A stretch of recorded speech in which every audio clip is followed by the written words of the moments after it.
Okay, so let's start with let's start with an easy one, and then I have some rough ones. You guys ready? Okay.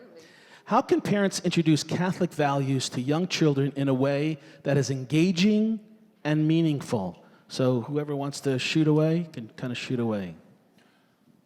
Well, I'll just say read great literature. They need to be introduced to, the heroic type, and there's a lot of great literature. Chronicles of Narnia, Little House on the Prairie, I'd put up there, and the list goes on. But I think stories are fundamental to introducing children to those values. Thanks for the commercial for my books. I wonder. Do you have any fairy tales? The first thing that came to my mind, it's so funny that you said stories, is because I thought stories as well.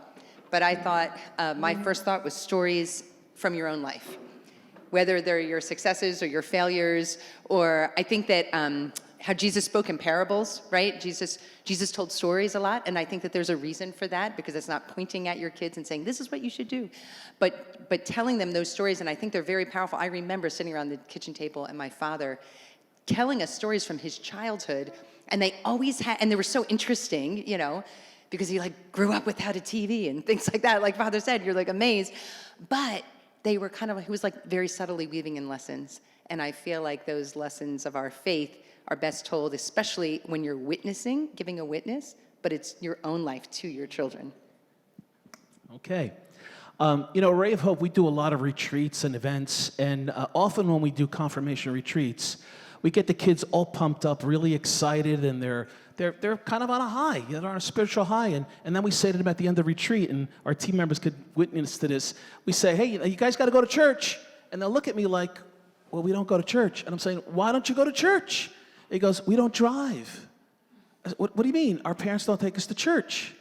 So the question is, how can we encourage parents or share with parents the importance of the simple task of being disciplined, as you said, Ray, about going to church and the importance of Mass? You want to share that?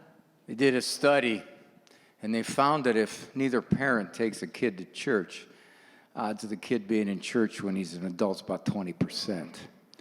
Then they said if mom takes him to church alone, it's about 50. If both, it's higher than that. But the interesting thing about that is if dad alone takes him to church, it's equal to mom and dad. I think also to challenge the person kindly, but, because sometimes a person says that they didn't go to Mass, and I say, why not? And they said, I had to take Buffy to ballet practice. I said, you bring your dog to ballet? He says, no, it's my daughter, Barbara, I call her Buffy. I says, what if the priest was giving you $100 every morning or every time you go to church? Would you go, oh, Father, please? No, I would have. I says, what about $500? No, Father, I don't. No, it has nothing to do with money. $5,000. So believe me, Buffy would be in that back pew sitting around doing her ballet, because everyone has a price. Everyone has a price. So it comes down to, do you know what you're receiving? Do you know what it is? And quite often, they don't know it's the body and the blood, soul and divinity of Jesus Christ. They've been told, but they don't know. Somehow to communicate that this is the greatest gift that we could give, and that's the reason why that you have to receive. And maybe I've spent a number of years in politics, so I'm going to answer the question I thought you asked, and so mistakes were made. I know, there's a 12-step program I'm getting out of it, but I think that there is particularly since the pandemic, a lot of people didn't return, and I think we need to recognize that the invitation isn't too complicated, bringing people back. But they need to see kids in church. When there's crying in a church, that means you're either crying or dying, right? You're thriving, and there's a beauty to that. And too many people only go to church on Sunday, and they think that's sufficient. That's not sufficient anymore. That's the baseline to maintain it. What we need is a renewal of people praying on a regular basis in their homes as well as in church, and making it normal again. that we have families at church. And so I think just creating a place where families are both welcome, engaged, invited, and that our churches are homes where they can see this is reflected in both church and home in that regard. So it's easier said than done, right? But that's what we need, a revolution, if you will, in that regard.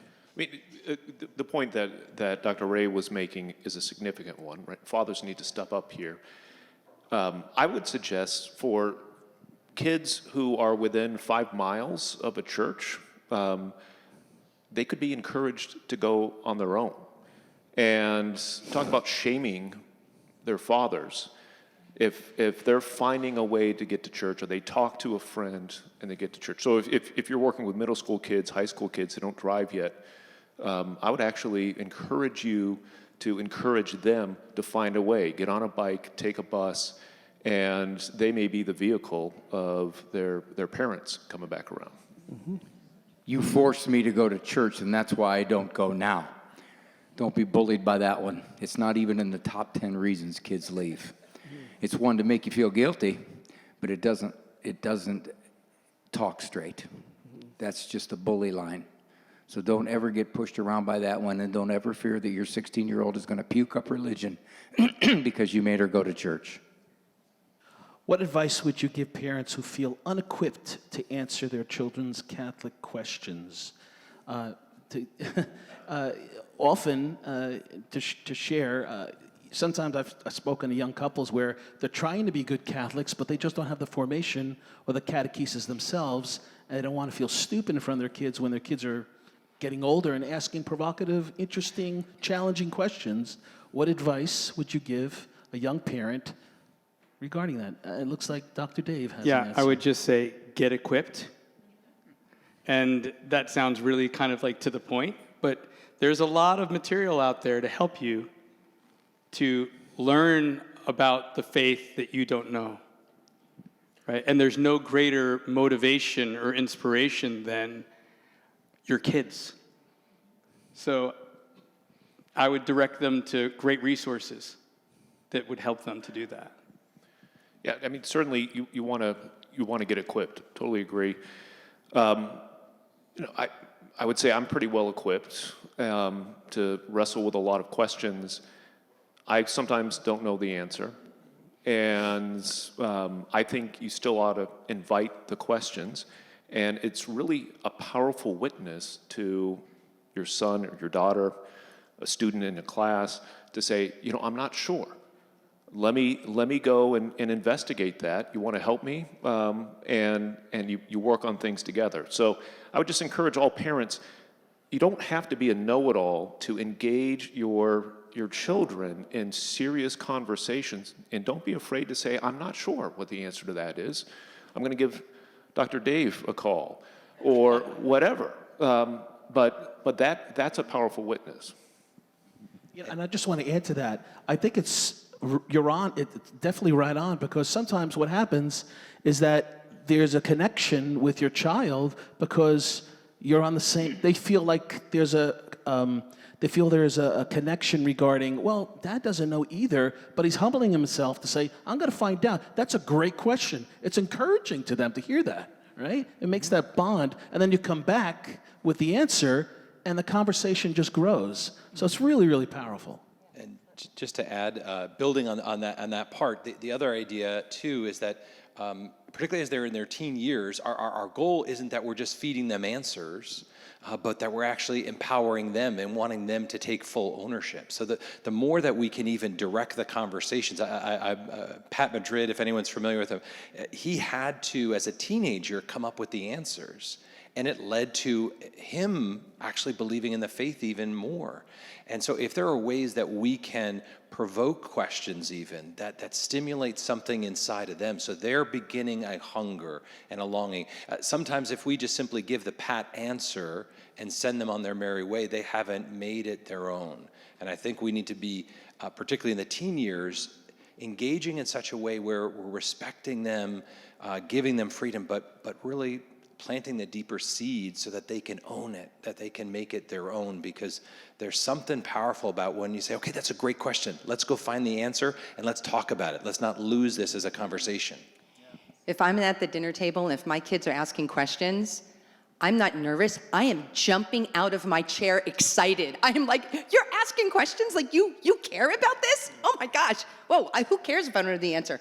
For a person to ask a question is much more powerful than you can imagine. So I wouldn't say not even go beyond, not even be intimidated. You want to be like, hey, let's explore this together. That is so exciting that a child, especially a teenager, would even care enough to bring up a question. Oh my God, that's like the essence of them beginning to own their faith. So I think that questions from kids should just really, really be encouraged because, like Dr. Sanford, I mean, I would think that I should be pretty well equipped to answer questions, but there's lots of things I don't know that I'm still learning. And it's so important that we are modeling for our children, you are a lifelong learner, right? We never, ever stop learning. Has anybody here ever stopped learning? I see some gray hairs there. I'm sure you still feel like, yeah, I'm still learning, right? And that we want to model that for our children so they're always learning and growing in their faith. Father Robert Spitzer makes the observation that high school kids, especially boys, and college kids, their number one rejection of the faith is they believe that science has pretty much disproved it. He has fabulous books that make the case very much for science coming to undergird religion. Really good stuff. I highly recommend it.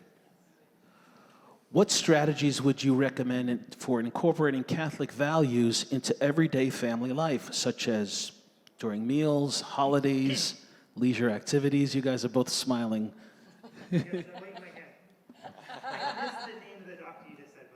Father Father Robert Spitzer, he's a PhD physicist and Jesuit. Is it Magis Center, I believe? Something. Magis Center is his center, and if you go there, you'll get all kinds of stuff on Lourdes, on Fatima, on Guadalupe, on the universe.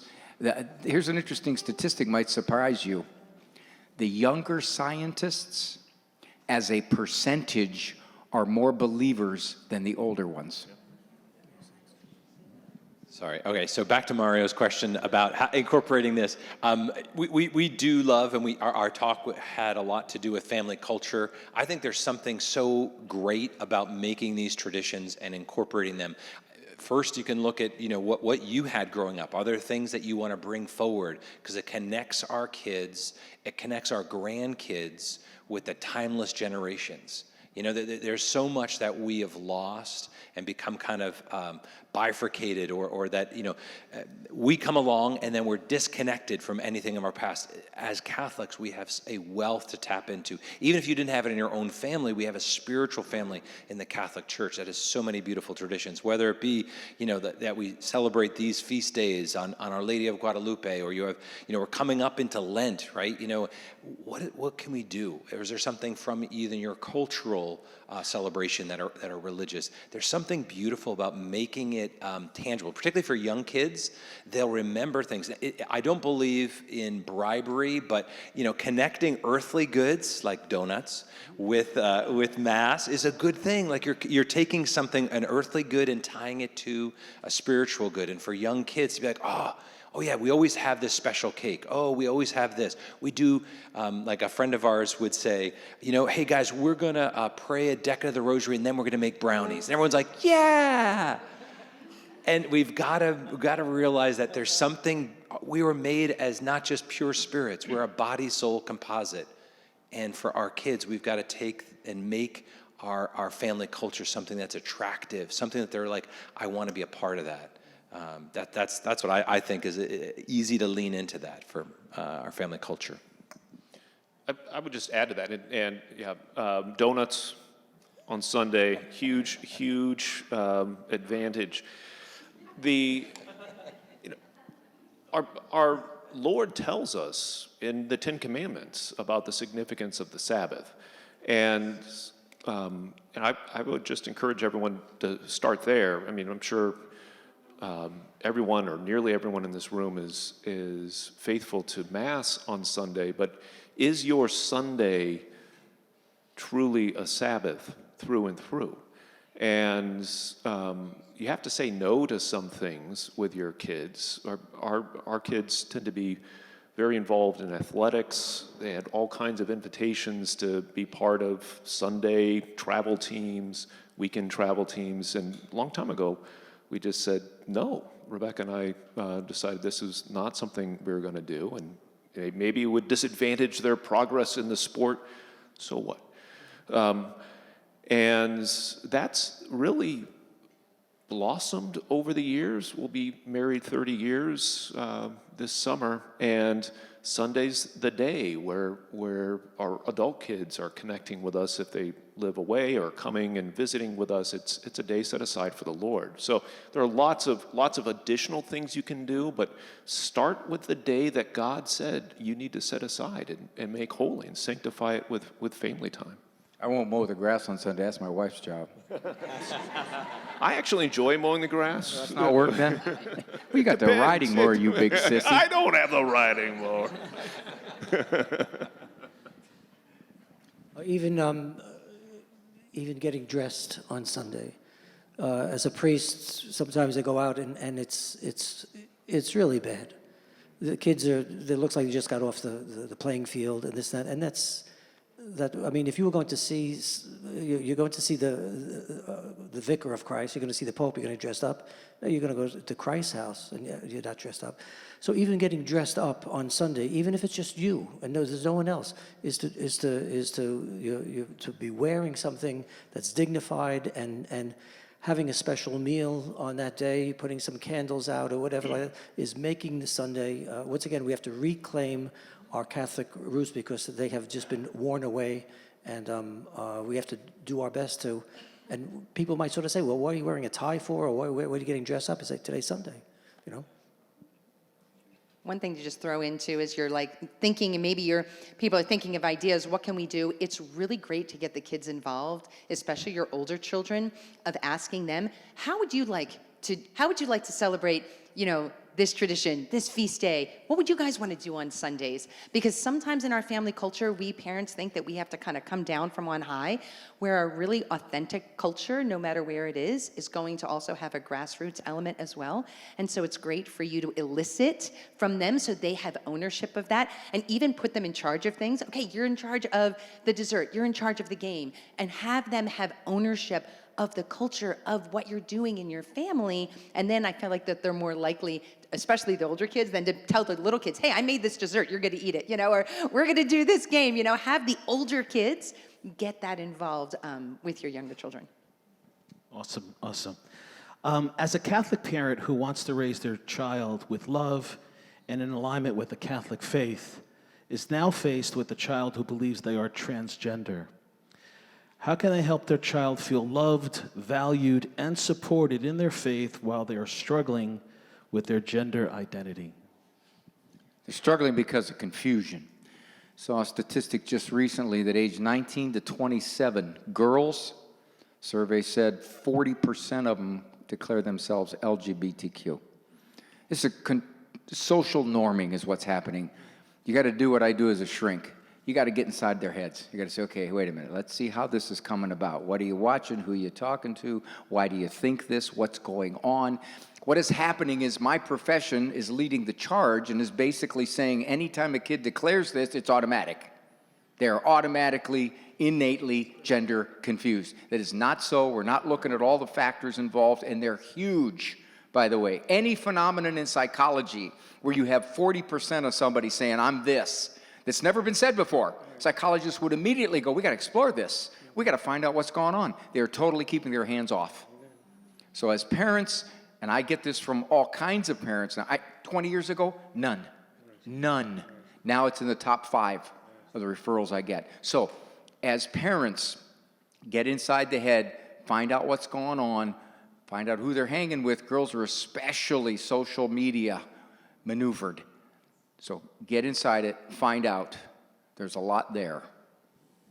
No one else is touching that one? Well, we have this present in my extended family. And the one thing that, just to echo something that Dr. Ray just said, is especially for girls, do not underestimate the power of social media. They thought that they had a handle on their daughter, and because the computer was in a public place, But here she was chatting, it was just talking on social media with a whole other community of people. And I think that we have to recognize as parents that it's not like your child is sitting there and then this is coming out from inside of them. No, these communities are targeting your children. These communities are actively seeking out your children to get their talons in them and draw them into that community. And earlier the better. Exactly. Kindergarten. Exactly. And so those are the kinds of things that we need to be aware of. And as Father was saying in his talk about the TV and the computer, and if that person came to your door, I mean, I am constantly challenged in keeping track of the technology within my home, because more often than not, these phenomenons are happening, not even necessarily, sometimes it is physical people they're hanging out with, but more often than not, it's online influences, and we have to be so vigilant in regards to that. You know, I'll just add a little bit. And the way you asked a question about what to do with a child, I think it depends on the child, the age. Social media certainly is a big factor here. The incidence of particularly young men who are somewhat autistic or on that spectrum, it's very high. What's going on there is, I think, connected to the more general phenomenon. Those who are struggling with that kind of I'm talking about autism here, often feel disconnected to their physicality, right? And Ian McGilchrist is a physician and literature professor who wrote this book, The Master and His Emissary, about left and right brain functions. Were becoming more and more dominated by what's really sort of the emissary and not the master, which is our left brain functions. And that's being nurtured through the screen and the tools of technology. This is an ancient problem, actually, a kind of dualism between the mind and the body. And when I've engaged in conversation with people who are struggling with gender dysphoria, I have made the point that we cannot actually be happy, you cannot flourish except as the sort of being that you are. Well, what kind of beings are we? We're unities of mind and body. In fact, St. Thomas Aquinas goes so far as to say that you are your body, okay? That's dependent upon a certain understanding of what the soul is and what the body is. The body is that which is vivified or made alive by the soul. So we're what a philosopher would call a psychosomatic unity. But in this day and age, we're living lives as though we are just minds, and we can zap our minds into different destinations in the virtual world. You can take on a whole identity and project yourself into an elaborate video game series, right? So this is where, when Father was talking about that farm, this is a way to connect people to their bodies. And at a very basic level, as parents, you need to be finding ways to get your kids involved in manual labor and using their hands, fixing things. Give them projects that are difficult. Teach them how to use tools.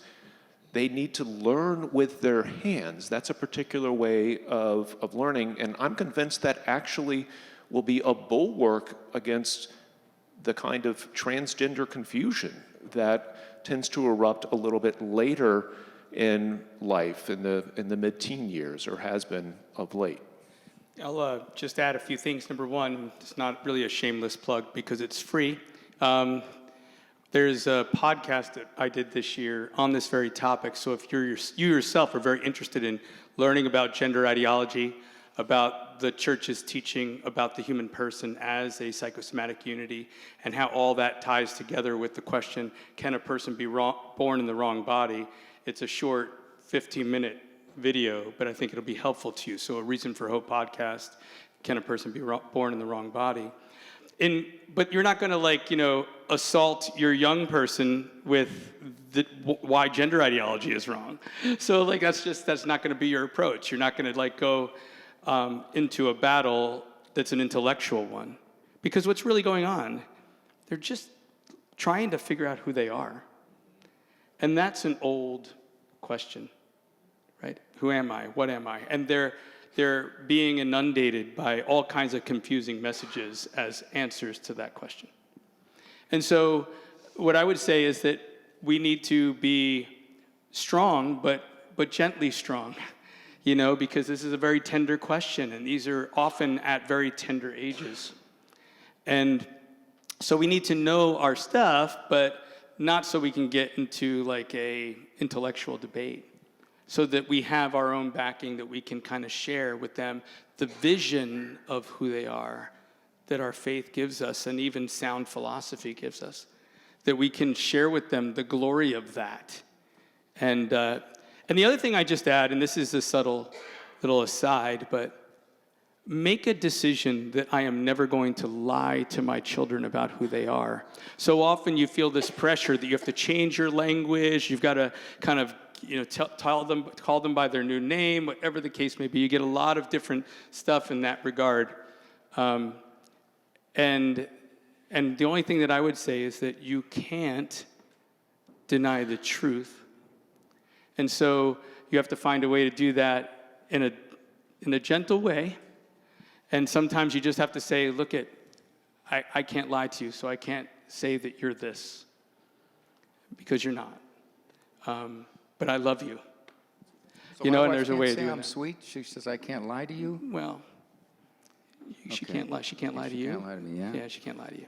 Does she tell you you're No, sweet? No, she says I can't tell you you're sweet. I can't lie to you. No, she's a Yeah. good woman. She's a Hurts, good woman. Hurts. But I'm we've sorry. met you, so we understand that, right? Yes, she's a good woman.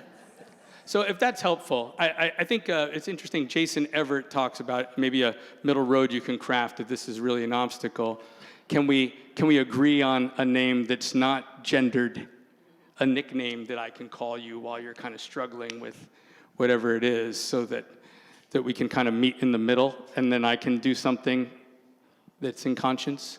But the fact of the matter is that I just think you have to say, I'm sorry, this is who you are. And it's beautiful, actually. Jason Everett just wrote his most recent book addresses this for those of you that are really feeling this situation in your own family. And Dave, what is the name of that book? Male, female, other, I think.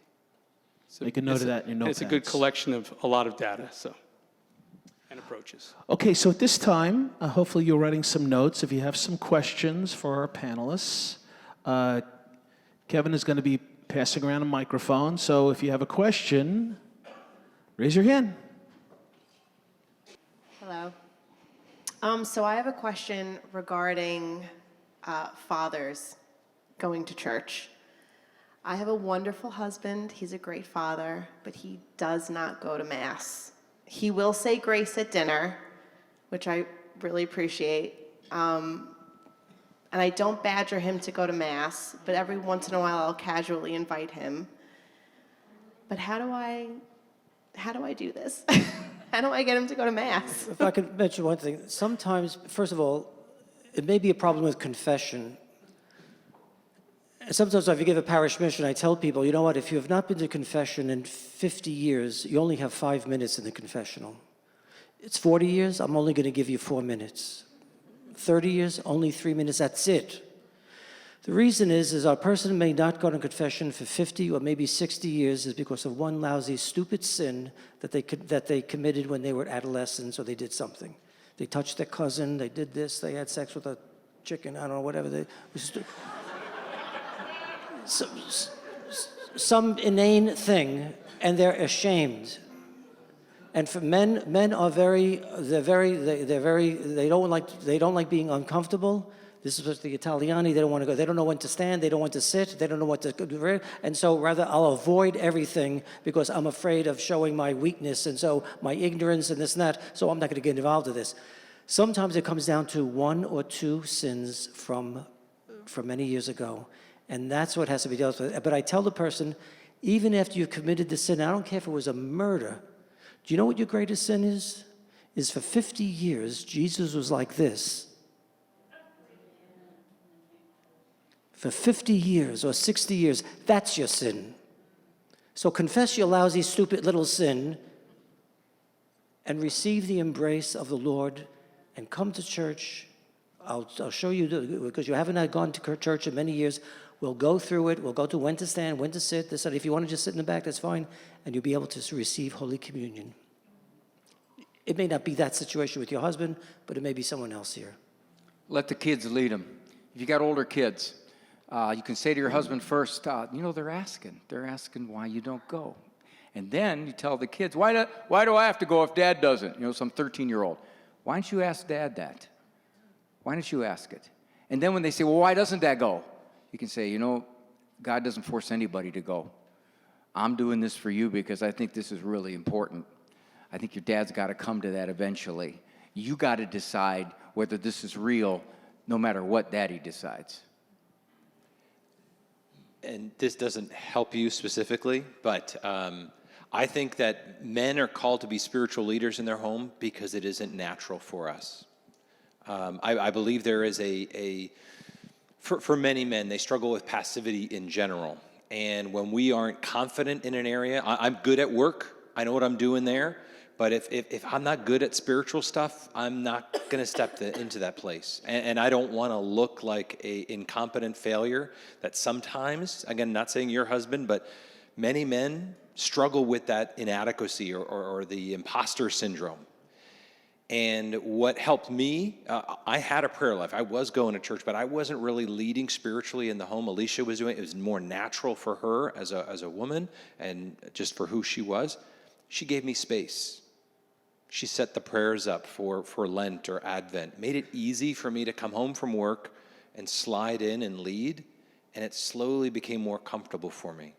And then I really stepped into it more fully.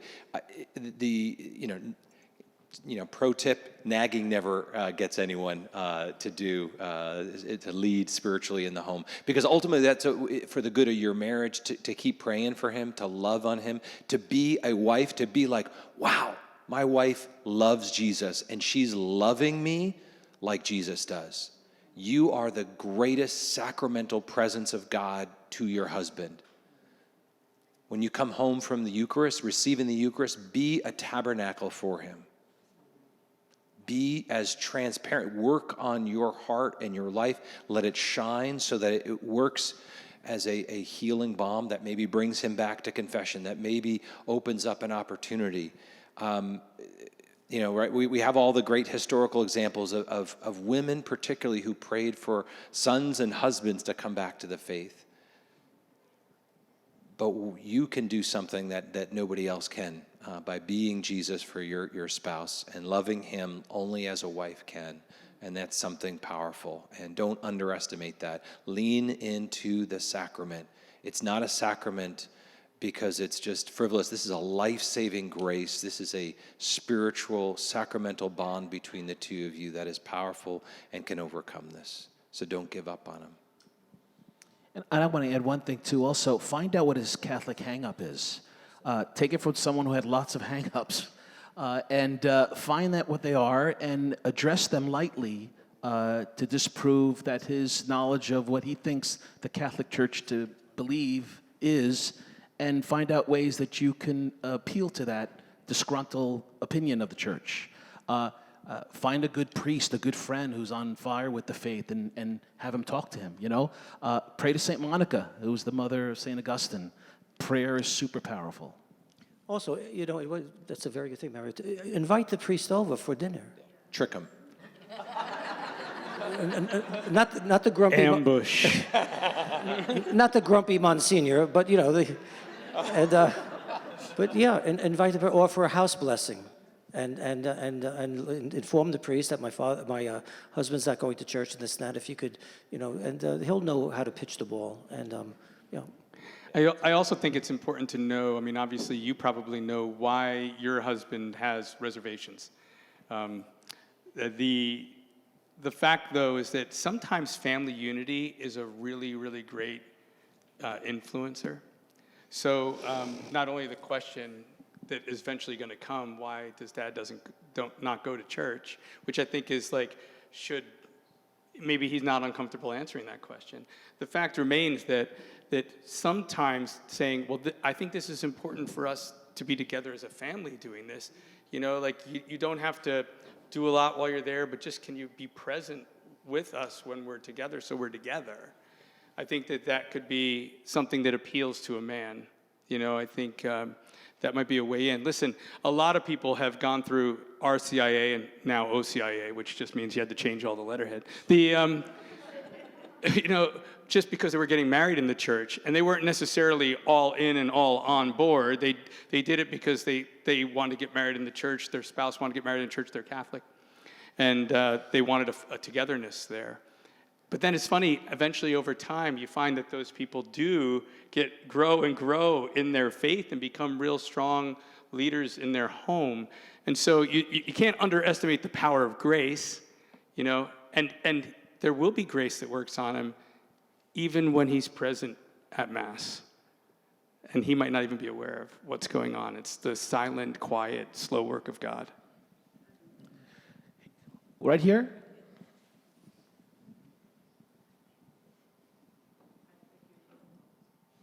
I am grateful for the lady on the panel. Thank you for what you shared. Okay, I'm a grandma, and I have 3 kids and 10 grandkids. And every time the kids ask my children about faith, call grandma, ask grandma, what's going on? So I liked your answer because I get stuck with all these questions, and they do. Or if they have a test, they have to call grandma to pray all the time. So I'm getting all this text constantly. I have a test tomorrow, grandma. I made it, grandma. Thank you for your prayer. So I get that much in. But when they ask questions about the faith, and I've been struggling, and because sometimes I don't have the answer right there or what they want, and I would like to be facing them when, they're all away. So it's on text or phone. And so I think that is very good what you mentioned. I'm going to do that next time. Let's research this together. You're very good with your Google, you're very good with your machine. I'm going to look on my side, you look on your side, and why don't we get together again, and then we really discuss it, even if it's on the phone, deeply. And that might be, and I thank you for opening that up for me. Thank you very much. Isn't she amazing? My kids asked me to pray for them, and after they got their 3 Fs, they stopped asking. All right, who's next? Right over here.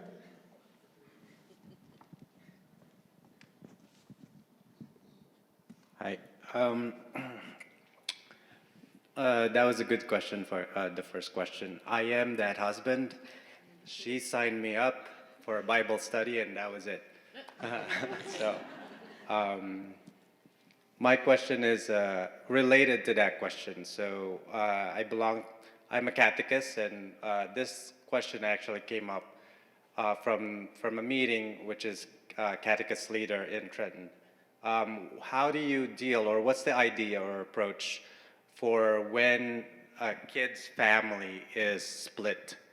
One is Catholic and the other is not. How do we do that? And that's connected to getting the family back to church. Do you mean like you have a child in catechism class who has a parent of one parent's Catholic, one parent's not, and then maybe they're going to both churches or neither, or the child is like, they're not going anywhere. And so the child, that's a difficult situation, yeah, for sure, for those children. Is the child a Catholic, baptized? Yeah, he's attending Catholic. But is the child baptized Catholic, though? Then they're Catholic. So even if the other parent is not? Now that the child is Catholic, so the child is required, that's not the best word, but is obligated to, by virtue of the covenant, by virtue that they have to, that's their path. That's their path. And if that parent that is non-Catholic Yeah. is the father, Yeah. kind of relates to that question. How do we now You have to tell them, is it? invite them back? Oh.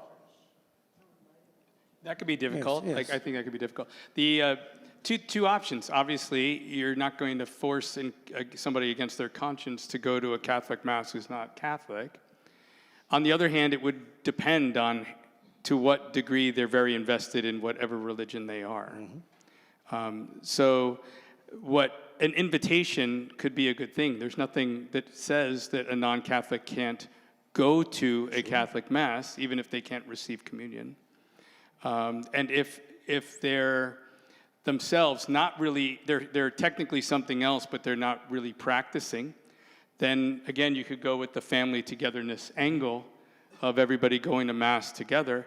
And you can even go with the position that, well, the Catholic parent really does have a responsibility to bring the child who is Catholic to Mass. But you know, hon, why don't you come too, so we can be together and see how that goes. But again, I don't think you can force that issue because that's the conscience of the person in that regard, because they're not Catholic. Although, you know, I would, not forcing the issue, but, you know, my understanding is if you get married in the church, so let's say the husband's not a Catholic, but got married in the church, he made a promise to raise the children Catholic, and that doesn't necessarily mean that he has to go to Mass with the family, but we were just saying before, you mentioned the survey that children who have fathers who take them to church have a significantly higher chance of remaining Catholic. So, I don't know, for some men, if this husband is a man of good character, the fact that he made a promise and he could be made to see that the entailment of that promise is you accompany your family to church so that you're giving your children the best opportunity to be raised in the faith, that can have real compulsion, real persuasive compulsion, different than saying you have to do that. If they were married in the Catholic Church, then he at the very least agreed to raising the child according to the law of Christ and his church. And at the baptism, there would have been promises too. Though I don't know that technically he's bound because he's not Catholic. So I don't know that he's technically bound as a vow by virtue of marriage or baptism to be the one. The Catholic parent is. He did promise that that is how the child could be raised. And so at the very least, he should support his wife in raising the kid Catholic. He should not be an obstacle. Right. And just to throw it out there, we've been invited in a handful of times into parent formation programs that catechetical programs have set up. Something to think about is that, you know, our youth programs, our catechetical programs often fall on deaf ears when the parents aren't supporting what's being taught in the programs. And so a number of them are trying to reach the families as a whole, reach the parents. And we've done a couple of confirmation nights where the parents were required as part of the confirmation program to come to formation nights. And that's a pretty big idea. It doesn't mean everybody can do it, but I do think there is a necessity that what we're teaching as a church has to be lived out at home, which is really what we, you know, Mara, putting this day together is meant in some ways to encourage both our marriages and the formation that we're doing at home. This is the only path, ultimately, to them. Whether they're Catholic or not, they need to be formed so that they can form their kids well, because they have made that promise, I believe, to fulfill that. And just real quick, if you're a catechist, one thing you may want to look into is family catechesis. There are more and more churches that are moving away from this, you know, striating different ages and saying, you know what, no, we're going to have all the family come together. We're going to have a few minutes where we teach the parents, and then the parents teach the children in that space. And I've heard lots of great examples of that. People who are doing that very well, and it just feels so right, so appropriate. Okay, so we have time for one more question. Anybody? Yep, right back there. Perhaps this question is for Father Sudano. I've heard a lot of kids talking in groups about sci-fi, fantasy books, and this deals around social media and the influence of that. And they say, it's fake. Don't worry about it, it's fake. Now, it looks like a cult to me because of I've looked up the covers of these books. It's scary as heck. So how do I address that when I feel like these books and these social media are opening possible doors or pathways to influence them in a direction we don't want them to go in? The age of the child you're speaking of? It could be teens into 20s. Yeah. Oh, it's a little bit difficult to. You may just, first of all, you could. The question is there a faith or there's a relationship with God in Christ and the church at the same time? So if there's a void of any type of Catholic context or faith or prayer or family, this and that, then the person is able to sort of, it's almost like with growing up, let's say we all had Santa Claus. We all know Santa Claus, so we allowed Santa Claus into Christmas years ago. And so Santa Claus, but we knew what Christmas was about. We knew how to do with Christ and this and that. Santa Claus was sort of it's a fantasy, and it was sort of like whatever. So the same thing with the child. The question is how much do they know of Christ? Are they praying? Are they going to Mass? Is there a Catholic context that they're in? If there is, well, then they may be able to read this thing and sort of not necessarily, it doesn't become a portal. It doesn't necessarily become a hole. It's simply just a curiosity on their part, and they may outgrow it.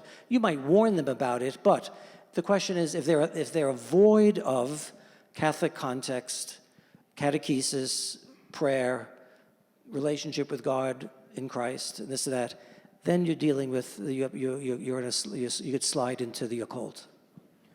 A general rule: when in doubt, delay. What's happening is the culture's coming at you so fast. This is not a farm in 1880 anymore. So parents are afraid. If I deny them this at age 13, by the way, if your kids don't have a smartphone at age 13, you're 5%, okay? So you realize the kind of strength you got to have? If I deny them this, they're going to be resentful, they're going to get sneaky, they're going to go behind my back, they're going to dislike me, they're going to puke up religion. You have to stand strong when you decide this is too early, it's too much. If, as Father is saying, my son doesn't have a real solid faith standing, so therefore this stuff is crap, and I'm not going to let him have it. When parents will say to me, oh, he just plays those video games constantly, I wish he wouldn't. And I go, what do you mean you wish he wouldn't? Stop it. Well, I know, but he gets so mad. I've always told parents this: if my kids go astray, I want to be able to say it's because they went through me, not because I stepped aside and said, here. I could live with myself if they had to go through me.